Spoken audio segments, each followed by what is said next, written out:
En el Día Mundial contra la Trata de Personas, un informe oficial advirtió por tendencias alarmantes en Uruguay, como el uso de redes sociales para la captación de víctimas y por la situación de riesgo que enfrentan las personas migrantes. Según el reporte del Consejo Nacional de Prevención y Combate a la Trata y Explotación de Personas, 81 personas fueron formalizadas por la justicia por delitos de trata en el 2025. La directora gerente del Fondo Monetario Internacional, Kristalina Georgieva, inició ayer una visita oficial a Uruguay y se reunió esta tarde con el presidente de la República, Yamandu Orsi, en la Torre Ejecutiva. La Intendencia de Montevideo realizó hoy una intervención integral en el asentamiento 24 de enero, en el marco del programa Por Nuestro Barrio Limpio, siendo este el primero de 10 puntos identificados con problemas persistentes de acumulación de residuos y deterioro del entorno. Este fin de semana se define el torneo intermedio con la disputa de dos partidos cruciales, Montevideo City Torque contra Wanderers y Peñarol ante Cerro Largo. Al menos 20.000 personas han cruzado desde Marruecos a la ciudad española de Ceuta, en la peor crisis migratoria desde 2021, mientras el gobierno de Pedro Sánchez despliega el ejército y enfrenta una situación que impacta a toda la Unión Europea.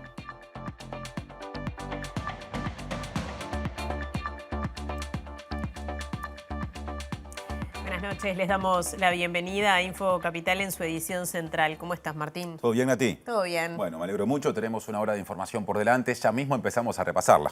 Sí, ya mismo. Les contamos que el Consejo Nacional de Prevención y Combate a la Trata y Explotación de Personas presentó su informe anual que constató tendencias alarmantes como el uso de redes sociales para la captación de víctimas y el riesgo que enfrentan las personas migrantes.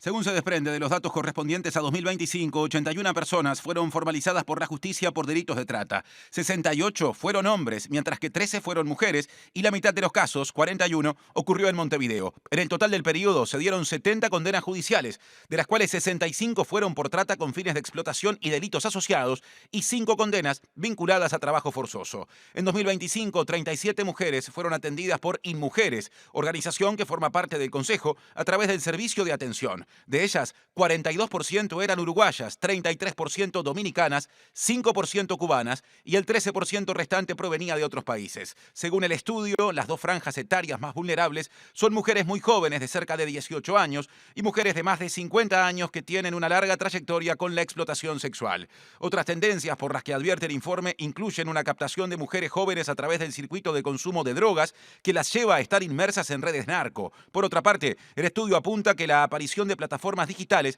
ha significado una nueva forma de captación, algo que, señala, dificulta el reconocimiento de la situación y denuncia. El informe también destaca un aumento de varones migrantes entre las víctimas, mayormente en casos de trata laboral. Entre las propuestas que delinea el Consejo como medidas a futuro, resaltan la de poner en marcha el proyecto TIP, una iniciativa financiada por Estados Unidos que busca apoyar al Estado uruguayo en respuesta y prevención, el avance de la reglamentación de la Ley de Prevención y Combate de la Trata de Personas, el fortalecimiento de protocolos policiales y fiscales y la elaboración del tercer Plan Nacional de Acción en esta temática. Sobre este tema, la subsecretaria del Interior, Gabriela Valverde, destacó la importancia de la detección temprana de las situaciones de trata de personas, así como la necesidad de mejorar las respuestas institucionales y la investigación. El Ministerio del Interior estuvo trabajando en la actualización normativa y en la generación de guías de actuación, de atención y de respuesta en el marco de la Dirección Nacional de Identificación Civil y la Dirección Nacional de Migración, que entendemos que dentro del Ministerio son las oficinas que en forma primaria pueden detectar cuando una víctima de trata está en esta situación, porque entendemos también que la no denuncia no significa la no existencia de un delito de trata, simplemente que muchas víctimas no denuncian en una gran parte es porque no son conscientes que están siendo víctimas de trata, naturalizan, normalizan su situación. Con estas guías también estamos actualizando los protocolos de actuación, de respuesta y de investigación, fortaleciendo la información que tenemos a través de Fiscalía, la atención de InMujeres y con el INAU también. El Ministerio del Interior incluye la trata de personas en su currícula de formación de cadetes y alumnos, así como en la capacitación de todo el funcionariado. A su vez, lanzaron una campaña de sensibilización y concientización para que la población pueda identificar situaciones de trata y explotación. Volveremos más adelante con este tema, con la mirada de las víctimas. Ahora vamos a cambiar de asunto. La directora gerente del Fondo Monetario Internacional, Kristalina Georgieva, se reunió esta tarde en la Torre Ejecutiva con el presidente Yamandu Orsi y también mantuvo encuentros con el ministro de Economía y Finanzas, Gabriel Odone, y el presidente del Banco Central del Uruguay, Guillermo Tolosa. Según lo informado por Presidencia de la República, los encuentros permitieron intercambiar sobre los avances recientes de la economía uruguaya, las prioridades del gobierno y la cooperación técnica entre el país y el FMI.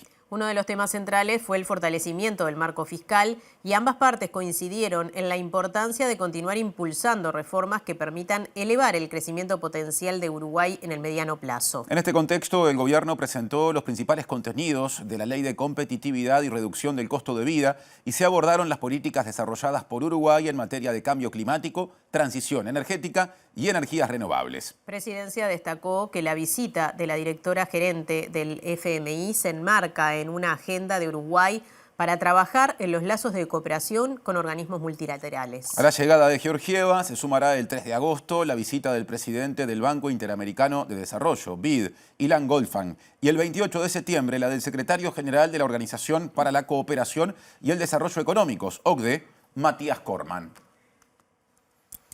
Otra agenda, en este caso la del presidente del Codicen de la ANEP, Pablo Cayani, que se mostró confiado en que el Parlamento asigne a la educación recursos presupuestales adicionales a los planteados en el proyecto de ley de rendición de cuentas.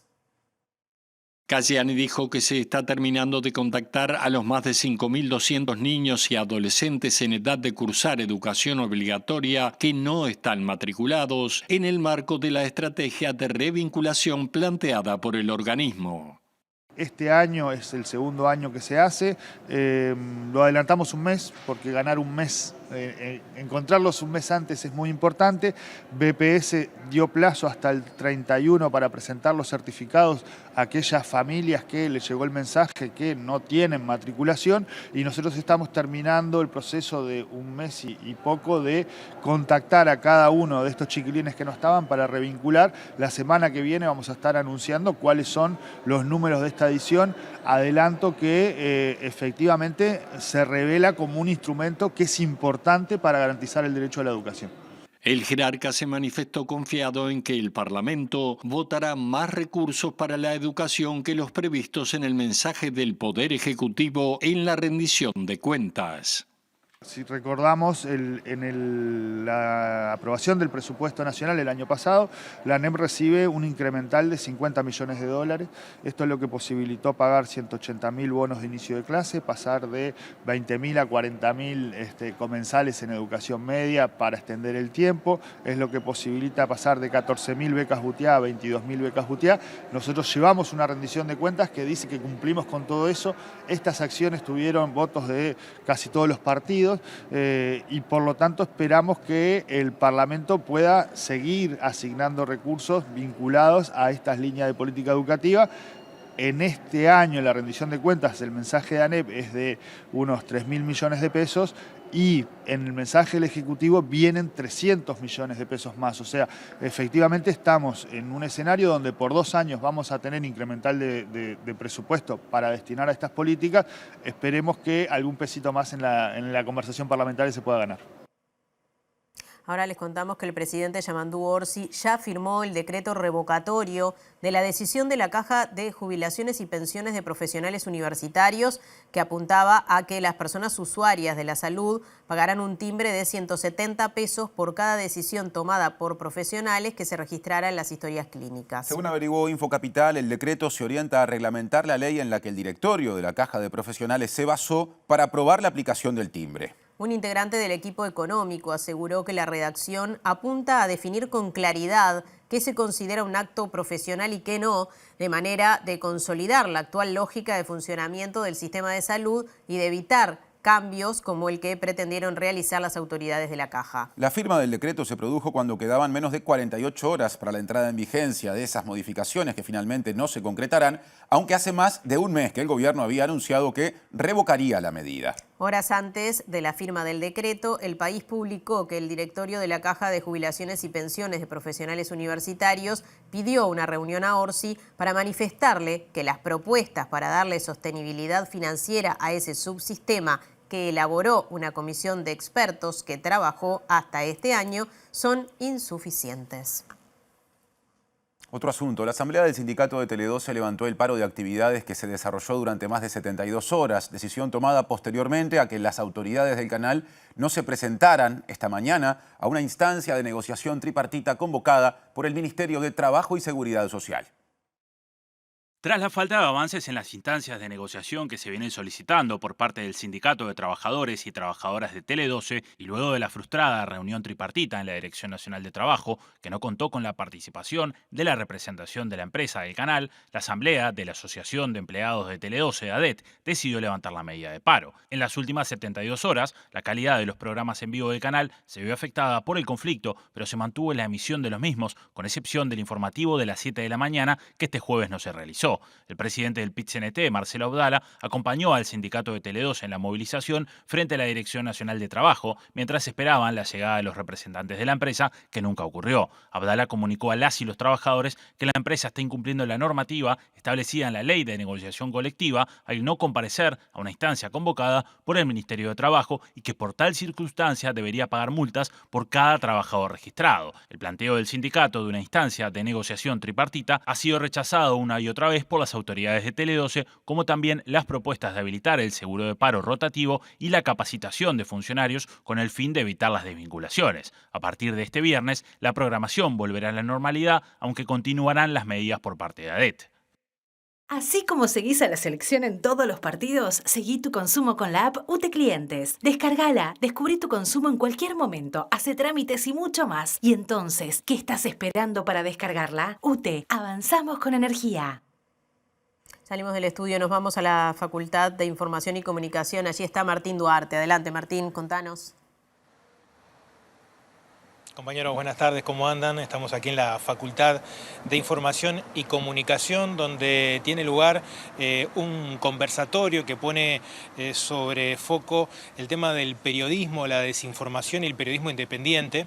Y en ese marco nos propusimos generar un informe acerca de lo que viene pasando en los medios de comunicación en nuestro país, que ha disparado esta situación puntual de crisis con los empleados y empleadas de Canal 12, pero que en particular nos hace repensar, y por eso vinimos a buscar también la palabra de la academia de qué está pasando con los medios de comunicación y en particular la televisión.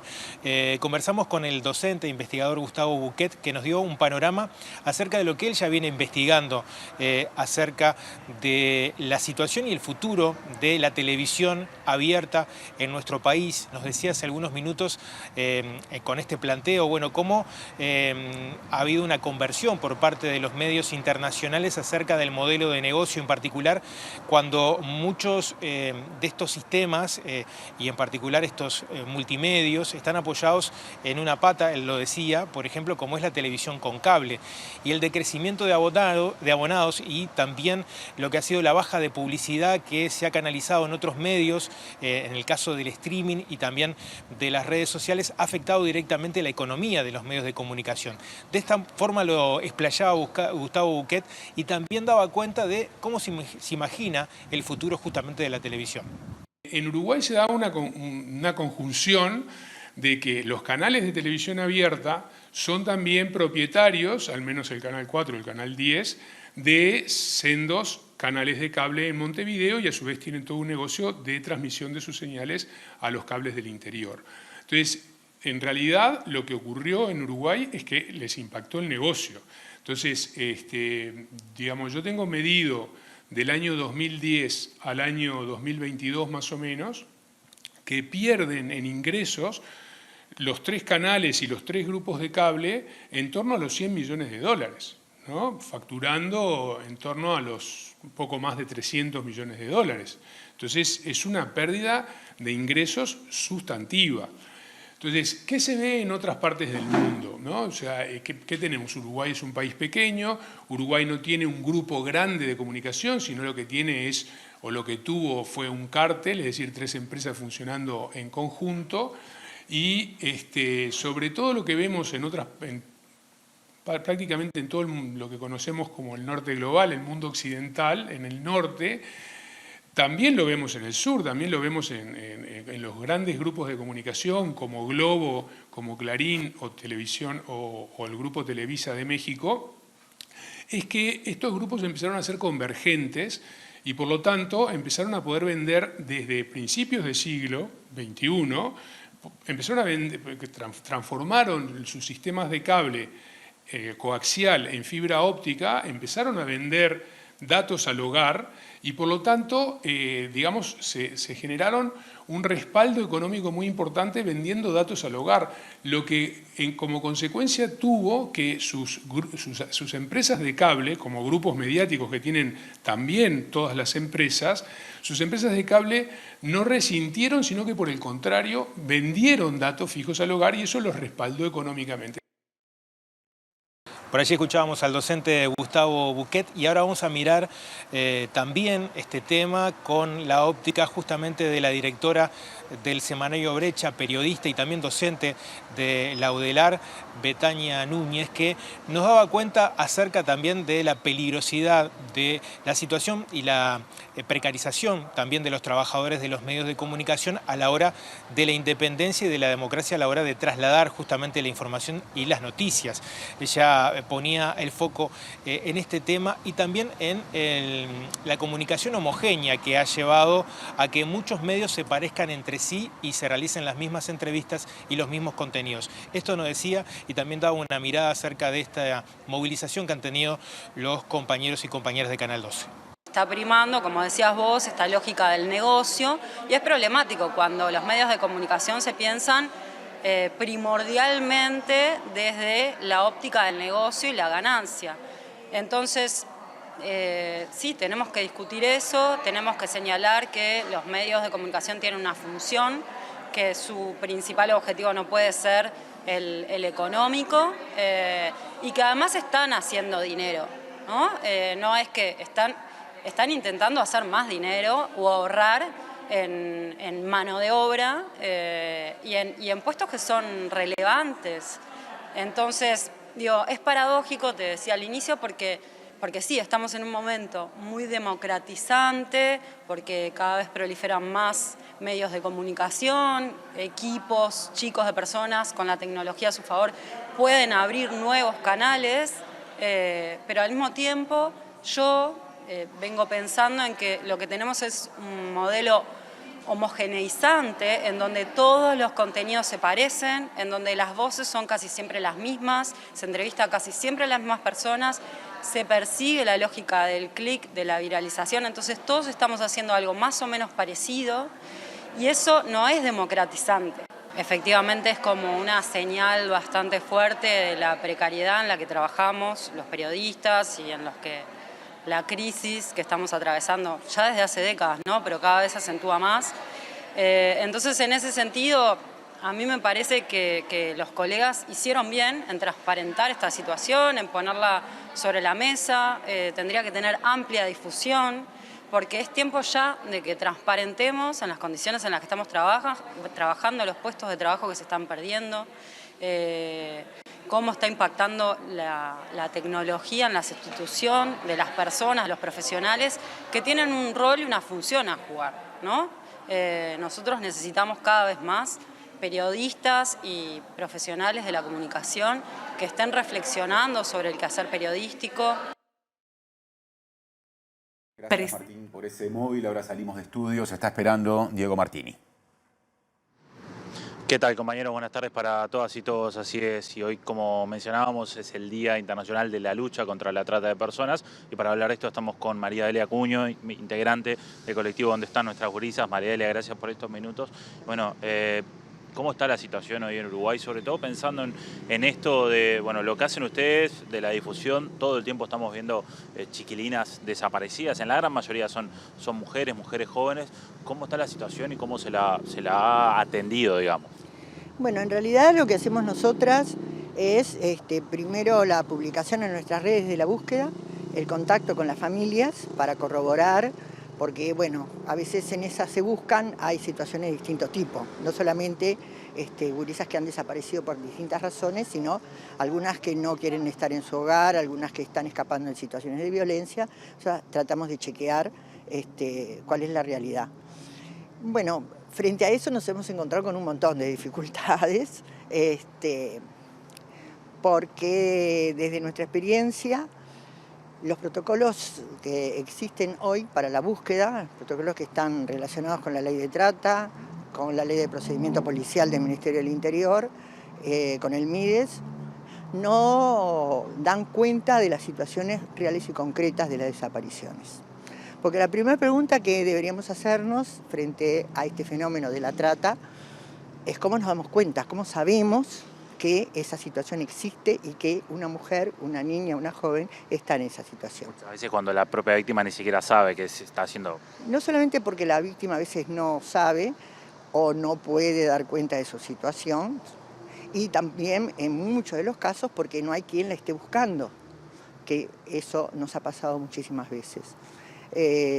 Los protocolos existentes, en principio, hablan de ausencias, no es muy claro cuando la ausencia se vuelve un delito por alguien que perpetra la desaparición.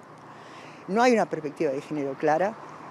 Cuando se habla de situaciones de contexto, se enumeran muchas, pero no hay directivas concretas a los operadores de qué deben buscar a la hora de la desaparición. ¿Cuáles son ese contexto que hace más vulnerable a una mujer a la hora de la desaparición? Y por último también que las familias que la buscan no son consideradas como víctimas, tal cual está planteado en la propia ley de trata. También en la ley de violencia hacia las mujeres es muy claro el mandato de la ley de que el Estado debe actuar, investigar, procesar, garantizar y proteger a la víctima. Eso no sucede, eso no sucede. A la hora de la denuncia en concreto, a la hora de la efectividad de esto, también hay dificultades en considerar a la hora de la denuncia, cuando va la familia a denunciar, el contexto, por qué se fue. Hay una gran revictimización y también hay una falta de formación de quien recibe la denuncia para determinar la urgencia o no de esos casos. ¿Es cierto que la hipótesis de trata, por ejemplo, en pocos casos es tomada en cuenta? Es tomada en cuenta en muy pocos casos, porque para la configuración tal cual lo dice la ley deben darse un montón de circunstancias que no necesariamente son las que se dan y mucho menos las que se investigan. Quizás hay algunos de los casos que se han nombrado como víctimas de trata que se han podido rescatar o que ellas mismas han podido salir de esa situación.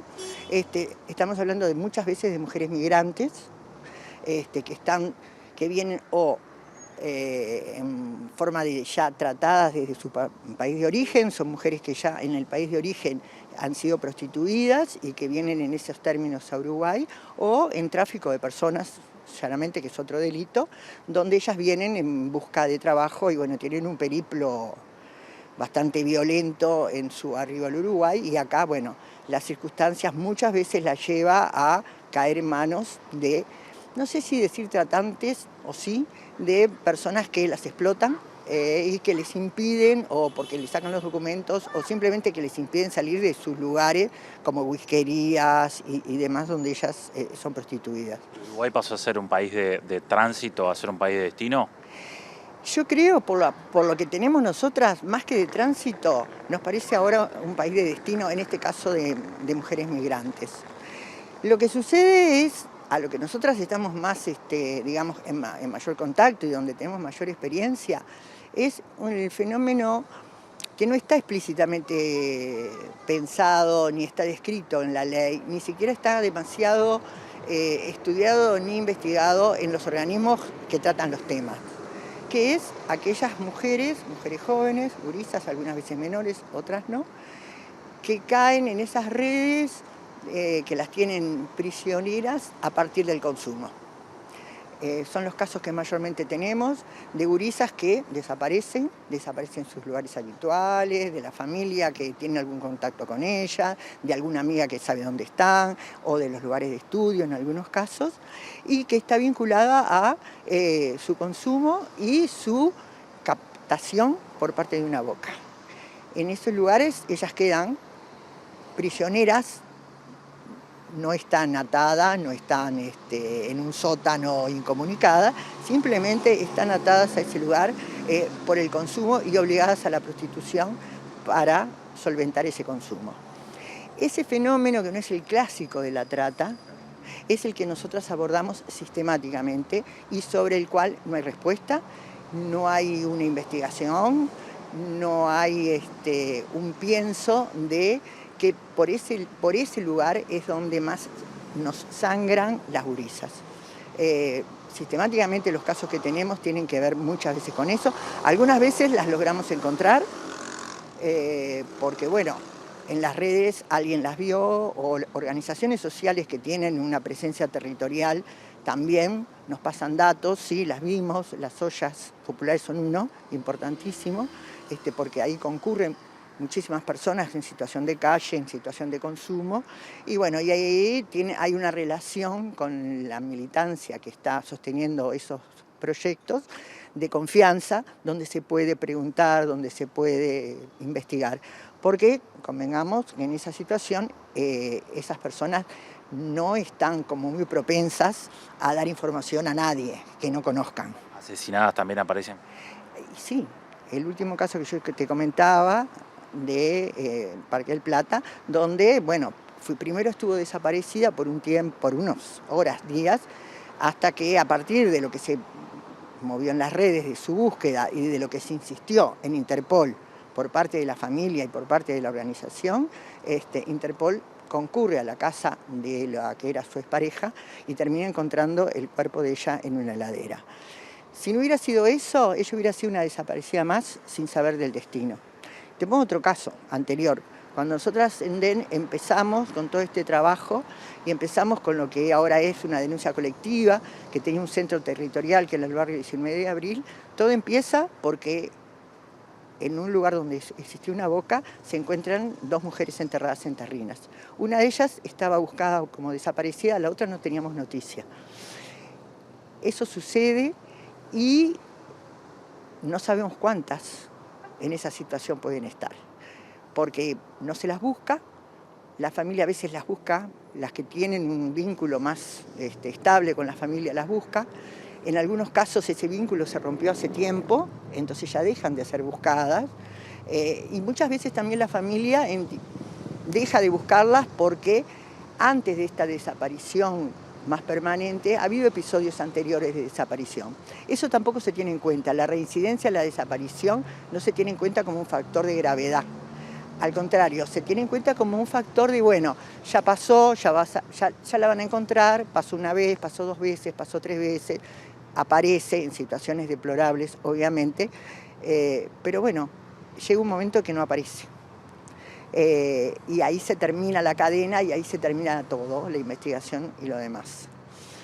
Para nosotros eso es altamente preocupante porque no vemos demasiados indicios de que esto cambie.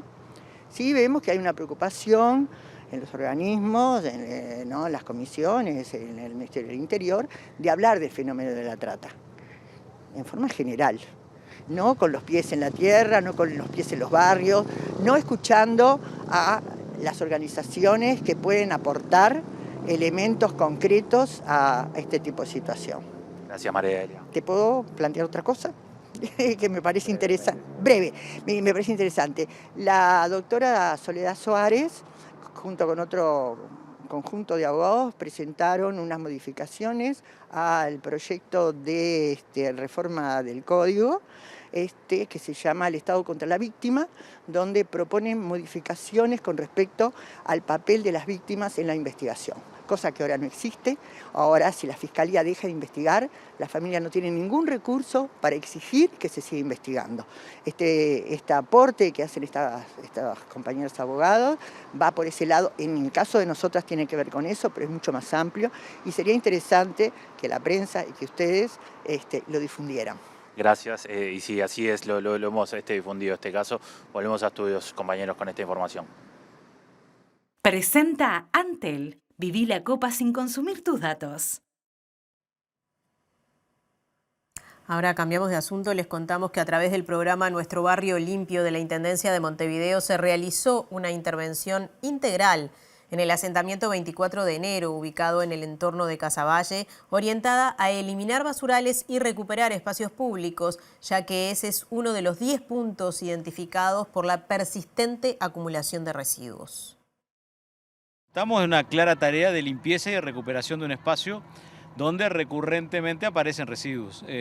La Intendencia mantiene cerca de 500 puntos con maquinaria pesada, con un montón de cuadrillas, todos los meses, de distinta magnitud, donde aparecen residuos. Pero en este caso hemos acordado con los municipios, en las reuniones con los consejos vecinales, cuáles son los lugares críticos, aquellos que por reincidencia, por magnitud, son más complicados. Y lo que estamos haciendo son intervenciones integrales, donde no solamente limpiamos, como verán, con maquinaria pesada, con camiones, con cuadrillas, sino que estamos dando una señal clara de recuperar el espacio, hemos traído chipeado, estamos plantando árboles, colocando cartelería, cerrando accesos.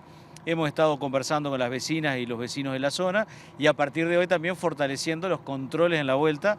En muchos de estos puntos que ustedes mencionaban, estos 10 puntos críticos, se van a ir rotando cámaras, van a estar pasando por acá algún vehículo que tenemos dotado con cámaras. El objetivo es mostrar que está bueno, que se puede y que queremos comprometernos con la mejora del entorno, con el cuidado de la limpieza de la ciudad. Aquel que no lo entienda, vamos a trabajar para identificarlo y aunque no nos interesa sancionar, vendrán las sanciones. Otro asunto, aunque también ambiental. El ministro de Ambiente, Edgardo Ortuño, afirmó que la demanda judicial iniciada, en este caso, contra la construcción de la represa sobre el arroyo Casupá, es una iniciativa legítima que responde a una disputa político-partidaria. La demanda contra OCE fue presentada por el Partido Independiente, con respaldo de legisladores de la oposición, la Federación Rural y vecinos de Casupá, y pretende que se imponga una medida cautelar que suspenda el proyecto. Es una iniciativa legítima de un partido político que está en su derecho a hacerlo, no obstante lo cual el comentario es que estoy convencido que no todo puede ser objeto de disputa política ni podemos vivir en un clima de campaña electoral permanente. Generar más reservas nos va a permitir no solo tener cantidad, sino mejorar la calidad con una mejor gestión ambiental de la cuenca del Santa Lucía. Todo esto está fundamentado. Vamos en la dirección que nos comprometimos en campaña electoral y por lo tanto estamos cumpliendo y estamos resolviendo un tema país. Llegamos así al fin del primer bloque de esta edición central. Pausa mediante, habrá deporte, está pendiente la información internacional, muchas más novedades locales. No se vayan.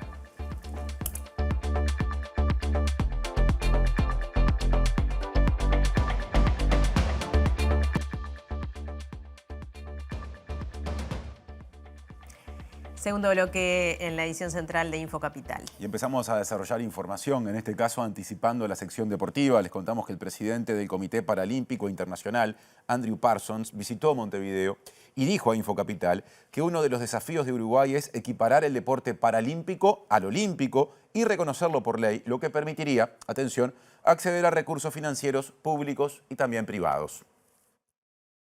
Parsons se encuentra de gira junto al presidente del Comité Interamericano Paralímpico, Julio Ávila, y ambos mantuvieron una reunión con el secretario nacional de Deporte, Alejandro Pereda, a quien ofrecieron capacitación en clasificación médico-funcional.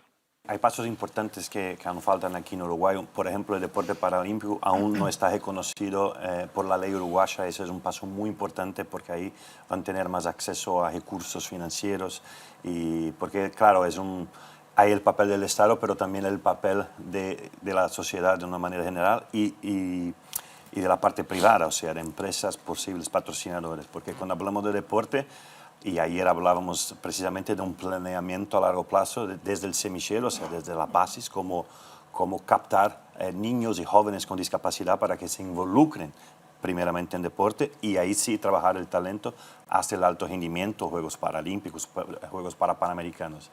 Pero sí, recursos financieros y recursos humanos son imprescindibles, son fundamentales. Y el deporte es probablemente algo que da visibilidad a las personas con discapacidad. 15% de la población global tiene algún tipo de discapacidad. 1.3 billones de personas. Entonces la pregunta siempre, ¿dónde está toda esta gente que no la veo? Aspectos que no impactan en las redes sin discapacidad. Por ejemplo, transporte accesible, instalaciones deportivas accesibles. Entonces, un obstáculo, una dificultad que muchos atletas tienen con discapacidad para empezar es cómo llegar a un centro que tenga de entrenamiento, o sea, un espacio público o privado que tenga, y hay profesionales que sepan cómo entrenar niños jóvenes o personas ya de adultas con discapacidad. O sea, eso es algo que muchas veces es importante tener en la formación de los profesionales de educación física. Eso está avanzando en muchas partes del mundo, también aquí en Uruguay, pero es algo que aún falta. Así como seguís a la selección en todos los partidos, seguí tu consumo con la app UTE Clientes. Descargala, descubrí tu consumo en cualquier momento, hace trámites y mucho más. Y entonces, ¿qué estás esperando para descargarla? UTE, avanzamos con energía. Bien, estamos en el último bloque de esta edición central de Infocapital. Y lo empezamos con un móvil cultural, porque está pronta Sofía Adri. Sofía, adelante, buenas noches. Martín, ¿cómo estás? Sí, así es. Bueno, ya hace varias semanas que se estrenó La Odisea de Christopher Nolan y bueno, en ese sentido quisimos usarlo de excusa para repasar un poco lo que es la importancia del clásico griego de Homero, La Odisea. Y bueno, para hablar de eso conversamos con Adrián Castillo, quien forma parte de la Cátedra de Estudios Griegos de la Facultad de Humanidades, así que vemos lo que él nos decía sobre este clásico de la Grecia antigua. La Odisea es una historia de regreso, ¿no? El género al que pertenecería es una épica de regreso. Y narra básicamente el regreso de un héroe, Odiseo, de la guerra de Troya. Es una épica oral. Además es una discusión de las principales sobre si se escribió o no. Lo que se sabe es que se compuso con técnicas de poesía oral y que se cantaba. O sea que es el producto como acumulativo de muchos siglos. Lo fundamental es el tema del viaje, creo, ¿no? Y el retorno, que creo que en las distintas adaptaciones que he tenido siempre es ese tema del viaje el que ha sido como una y otra vez adaptado, tanto en adaptaciones literarias como cinematográficas, y interpretando el viaje de distintas maneras, ¿no? A veces un viaje como más, ponele, psicológico, a veces un viaje que es más como de aventuras o explorativo. El experto también se refirió a la importancia que tiene la Odisea en la literatura occidental y universal. Bueno, tiene la importancia de ser, junto con la Ilíada, las primeras obras de la literatura occidental. Últimamente yo diría que, si bien durante el siglo XX tiene adaptaciones, ¿no? Tiene obras sobre todo literarias, ¿no? Es el Ulises de Joyce o el poema de Kazantzakis, enormes. En el cine creo que nunca tuvo una adaptación muy importante. ¿Y qué desafíos tiene justamente adaptar esta obra al cine? La poesía de Homero es una poesía como fundamentalmente muy visual. En ese sentido no veo que haya como dificultades grandes, excepto en cosas como estas que te digo, pero tienen más que ver con la literatura, con cosas que la literatura puede hacer que en el cine son difíciles, por no decir imposibles. Después hay otro aspecto de la Odisea que me parece que se adecúa bastante a lo que suele hacer Nolan, en el sentido que la Odisea tiene como muchas, es digamos la primera obra con acciones paralelas. Tiene muchos saltos para atrás y para adelante. En ese sentido, no me parece que haya dificultades. Tiene como tres partes, como tiene la Odisea, ¿no? Una parte de la historia de Telémaco, del hijo de Odiseo, que intenta como pasar a la adultez para ver si puede como ocupar él el lugar que le correspondería a Odiseo. Tiene la historia de las aventuras de Odiseo en ultramar, que son estas historias con el cíclope, Calipso, Circe, etcétera, etcétera. Y después la última parte, que es la historia que se llama La venganza, que es básicamente la matanza de los pretendientes, que yo creo que es la mejor parte de la película. La centralidad que le ha dado al tema de lo que se llama en la película la ley de Zeus y la hospitalidad y el trato con los huéspedes y demás. En ese sentido me parece que captó un tema fundamental, que es casi el tema fundamental de la obra, ¿no? Digamos, este ritual por el cual al extranjero se lo vuelve un huésped.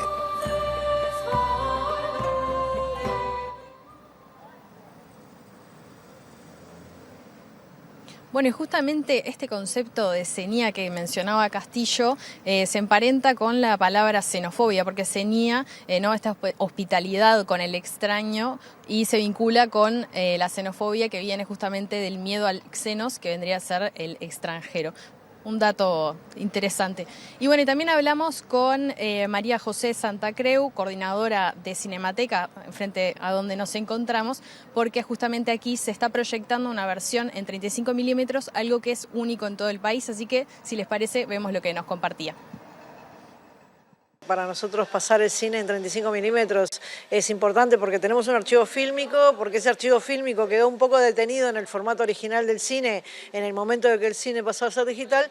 Que hayan películas actuales en 35 milímetros nos da como una emoción, nos vuelve a hacemos un poco una broma así con la Odisea, es como volver a casa. Para nosotros es como pasar el cine que conocimos y que cuidamos y que guardamos. Tiene que ver con la luz, con el grano, sobre todo con la definición, como se ve en esta época donde que parece que cuanto más definido mejor. Bueno, para nosotros es un poco al revés. Para la coordinadora, esta película tiene algunas virtudes que la hacen especial. La diferencia también está en la manera como él filmó, o sea, con mucho menos intrusión de la tecnología CGI, digamos, los botes son botes, el agua es agua, los extras son personas, y yo creo que eso también se nota cuando están viendo la película. Es una épica en toda regla, donde uno puede disfrutar las distintas dimensiones de un relato heroico, y creo que tiene como sus momentos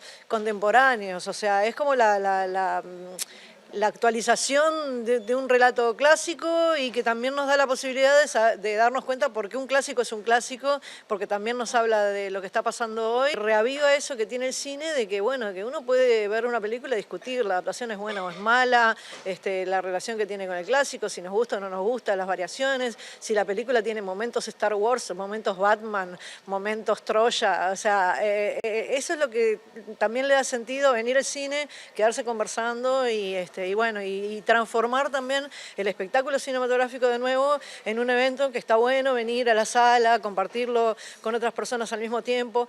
Es uno de los raros momentos en el que todo el mundo está más o menos hablando de lo mismo. Las entradas para ver la Odisea en 35 milímetros en Cinemateca ya están agotadas por varias semanas. Empieza a pasar todo esto y decimos, bueno, ¿cuánto va a estar en cartel?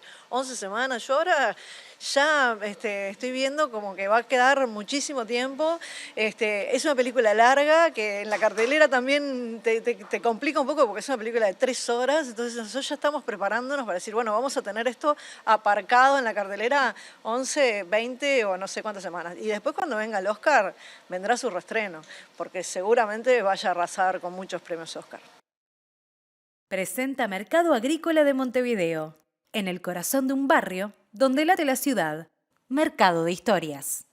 Mercado de Historia.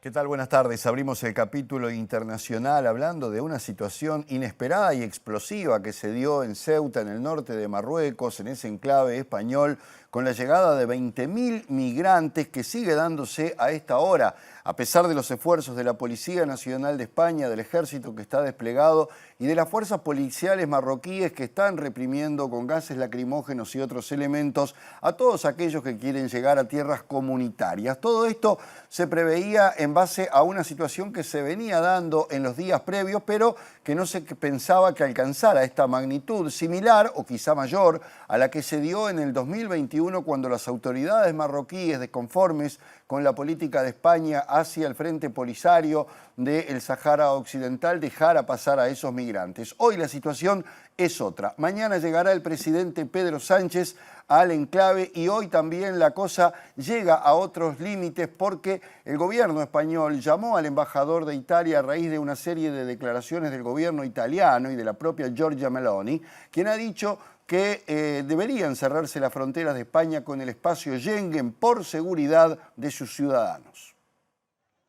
Unas 20.000 personas han cruzado la frontera de Ceuta a pie y sin encontrar oposición por parte de las fuerzas de seguridad marroquíes, según confirmaron fuentes policiales, en lo que supone la mayor crisis migratoria desde 2021, donde familias enteras bordean el espigón fronterizo de Tarajal para alcanzar territorio español, mientras la Guardia Civil no puede hacer nada para frenar su avance.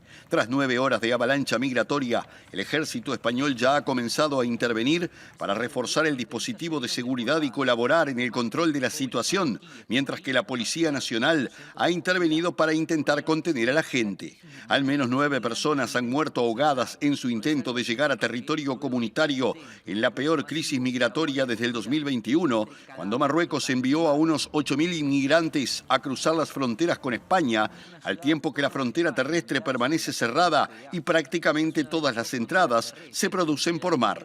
La situación de hoy se produce después de varios días en los que la presión migratoria ha aumentado sin cesar sobre Ceuta, uno de los puntos fronterizos más sensibles de Europa, mientras que el presidente del gobierno español, Pedro Sánchez, se desplazará este viernes a la ciudad, acompañado por el ministro del Interior, Fernando Grande Marlaska, para conocer la situación sobre el terreno.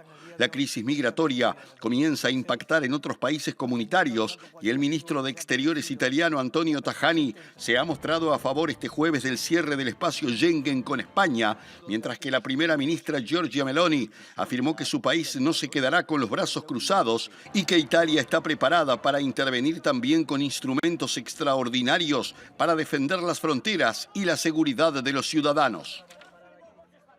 Y ahora hablemos de Argentina y de un decreto muy polémico que ha emitido el presidente Javier Milei, que aún debe ser validado por el Congreso, pero que demuestra el estado de cosas que ha dejado incluso el Mundial 2026 y las derivaciones políticas que ha tenido, porque este decreto establece que no podrán ingresar aquellas personas que hayan tenido opiniones o que hayan manifestado una actitud anti-argentina. También habló de expulsar a personas que tuvieran dentro del país, residentes extranjeros, actitudes o que difundieran en las redes situaciones vinculadas con discursos de odio. Pero además, como se sabe, Milei fue más lejos y acusó al gobierno de Brasil, al de México y al Partido Demócrata de Estados Unidos de estar detrás de esta campaña anti-argentina.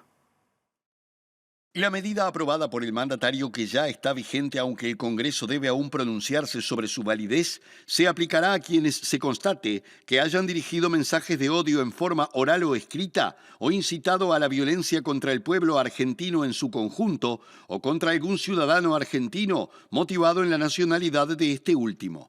Milei resolvió la medida luego de denunciar días atrás la existencia de una supuesta campaña anti-argentina que dijo está financiada por los gobiernos de Brasil y México y el Partido Demócrata estadounidense, en aparente referencia a críticas que se viralizaron en redes sociales al margen del Mundial de Fútbol 2026. Argentina ha sido históricamente un país abierto a la inmigración que ha asegurado igualdad de derechos en salud, educación y vivienda para sus residentes, así como derechos civiles que están garantizados por la Constitución.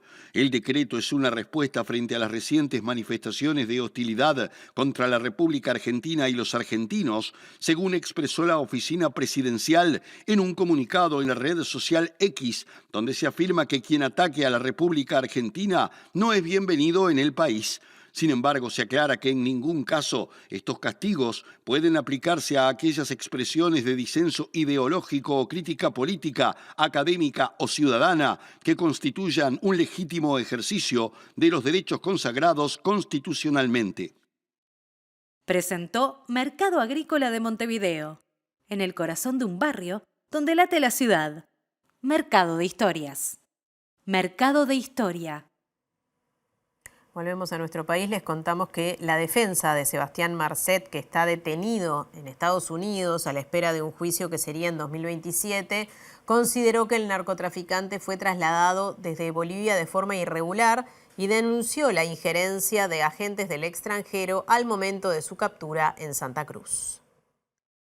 La defensa del narcotraficante uruguayo Marcet, que fue detenido el 13 de marzo en Santa Cruz, Bolivia, señala que un día antes el ministro de Gobierno boliviano firmó la carta de expulsión y entrega a la DEA, es decir, previo a la detención. En un escrito al que accedió Infocapital, la defensa de Marcet indica que desde su detención, en menos de 6 horas, se realizó su traslado y que en ningún momento del proceso intervino un juez boliviano. Entonces, Marcet no pudo comparecer ante autoridades de ese país. Luego plantean que para la extradición del uruguayo no hubo ningún proceso formal, sino que fue una expulsión de facto coordinada con agentes extranjeros. Según la defensa, esto fue diseñado para luego poder agregar nuevos cargos en la acusación. Respecto al proceso que se lleva adelante en Estados Unidos, la defensa encabezada por Santiago Moratorio apunta a la presunción de inocencia, que no implica la negación de los hechos ni la admisión. A su vez, manifiesta confianza en el proceso y las herramientas que el sistema estadounidense provee. Si se llega a la etapa del juicio, será el 11 de enero de 2027, porque el tribunal designó el caso como complejo por la magnitud internacional de la prueba,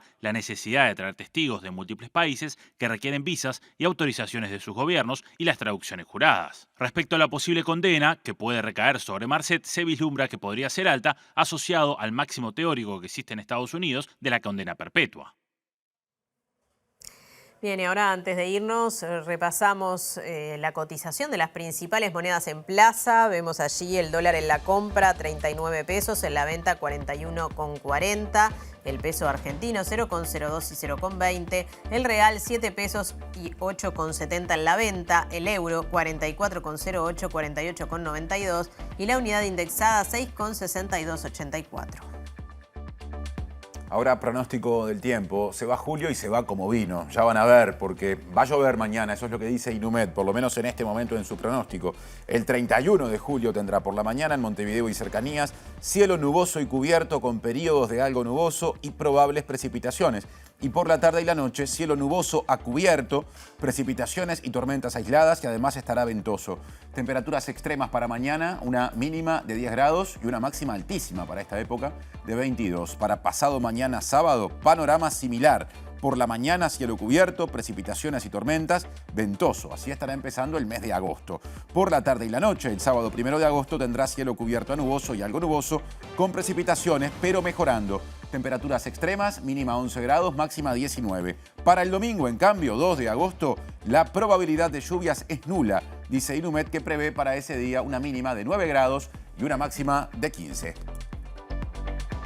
Bueno, y ahora sí nos estamos yendo, ya viene Lado B a la pantalla de TV Ciudad, así que los invitamos a acompañarnos. Mañana 8:30 de la mañana, primera edición informativa, a las 13 la segunda y a las 18:55 estaremos otra vez. Que pasen bien. Gracias por estar.